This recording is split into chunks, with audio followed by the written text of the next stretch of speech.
మరి తర్వాత ఏం చేస్తుంది? అయినా భీష్ముడు చనిపోవడానికి కారణం ఎలా అయ్యింది?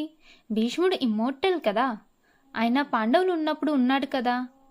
ఈ క్వశ్చన్స్ అన్నిటికీ మనం ఆన్సర్ ఇప్పుడు తెలుసుకుందాం. భీష్ముడి మీద ఎలా అయినా రివెంజ్ తీసుకోవడానికి అంబ చాలా కష్టపడుతుంది. స్టోరీ పెద్దగా ఉంటుంది కానీ చాలా ఇంట్రెస్టింగ్గా ఉంటుంది. సో వినండి. ఫస్ట్ భీష్ముడి గురువు అయిన పరశురాముడి దగ్గరికి వెళ్తుంది. ఎక్స్ప్లెయిన్ చేస్తుంది ఇలా అయ్యింది అని, నన్ను భీష్ముడు తీసుకొచ్చేశాడని. అప్పుడు పరశురాముడు భీష్ముడికి 2 ఆప్షన్స్ ఇస్తాడు. అవేంటంటే, అంబాని పెళ్లి చేసుకో, లేదా నీ మృత్యువుని అంగీకరించు. అధర్మం చేయమని సాక్షాత్తు గురువే చెప్పినా నేను చెయ్యను, అవసరమైతే నేను యుద్ధమే చేస్తా.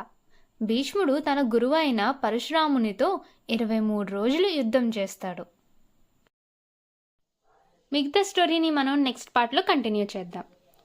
భీష్ముని గురువు పేరేంటో కమెంట్స్లో చెప్పండి. జై శ్రీకృష్ణ.